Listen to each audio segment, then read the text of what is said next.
My name is Amanda. I'm 54 and I'm from Poole in Dorset. Okay, so I was diagnosed with primary breast cancer in 2012, which came as a complete shock because I didn't find a lump. I had a patch of dry skin on my nipple, and I didn't think that you could get breast cancer from that. I had a lumpectomy and radiotherapy, and then was put on tamoxifen and had yearly checkups, and after 5 years was given the all clear. Um, I wasn't told anything about risks of secondary breast cancer, and I didn't really know anything about secondary breast cancer. Fast forward to about 8 years later, and I had really bad back pain. And I kept going back to the doctor because it was really unbearable. They just kept saying it was muscular pain, gave me different painkillers. I saw a physiotherapist.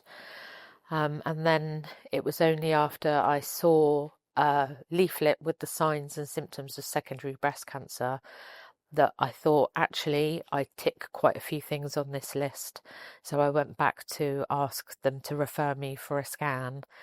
And then I had an MRI scan, and it was found that I had spinal cord compression caused by a tumour on my spine. And that's how I received my diagnosis. So it was a complete shock and surprise, and everything happened at once.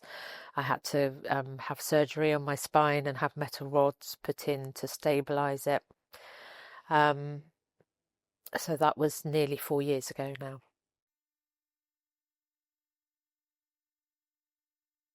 Now, I'm stable on my first line of treatment still, which is brilliant. The side effects are very bearable.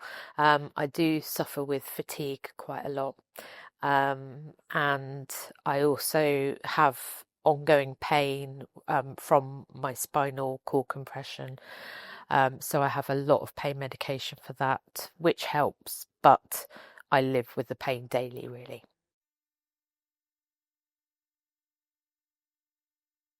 So I live with my husband. I have three daughters and a dog. When my daughters are two of my eldest daughters are away at university, and then my youngest, who is 16, is at home with us. Um, it's impacted my life in lots of ways. I get tired quite a lot, so I need more help doing things around the house from the family. Obviously, I have to go to the hospital every month for blood tests and checkups, and then every 3 months I have my scans, which is always a worrying time for everyone because there's always that uncertainty of what the results are going to be. So the cancer is there for the family all the time, every day. So I think the main misconceptions around secondary breast cancer are people don't really understand it. I still get people asking me, so when will your treatment stop? Are you cured? They don't understand that there is no cure, that you live with this disease, and your treatment never stops.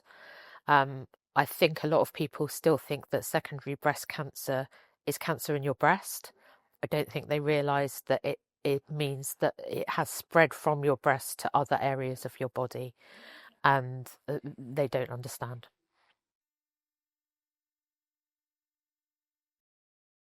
So I think it's important to raise awareness so that people understand that even though from the outside I look normal, and I live a fairly active life, I like to go out and do things, but underneath that all, I'm living with pain daily. I never forget that I have cancer. I can't ever forget that. It's with me all the time. It's like a little bird on my shoulder. So even though it looks like I'm going off having fun, underneath it all, there is that other side of my life, which people don't understand. So I think this campaign is really good at showing how it actually impacts on our lives on a daily basis, even though it doesn't, we look normal from the outside. I think my advice for someone who's just been diagnosed with secondary would be, firstly, not to Google. Statistics and information is so out of date, and it will just scare you. I think also everyone, myself included, when you're first diagnosed, your first thought is you're going to die, and that's not going to happen for a very long time. The treatments now are amazing. They have progressed so much that you can live a long and happy life with great medication and being stable. Make Seconds Count were just brilliant for me. It was just amazing to find people that understood what I was going through and actually give me hope. So I would say find people that are going through it, and Make Seconds Count definitely are a great charity for that.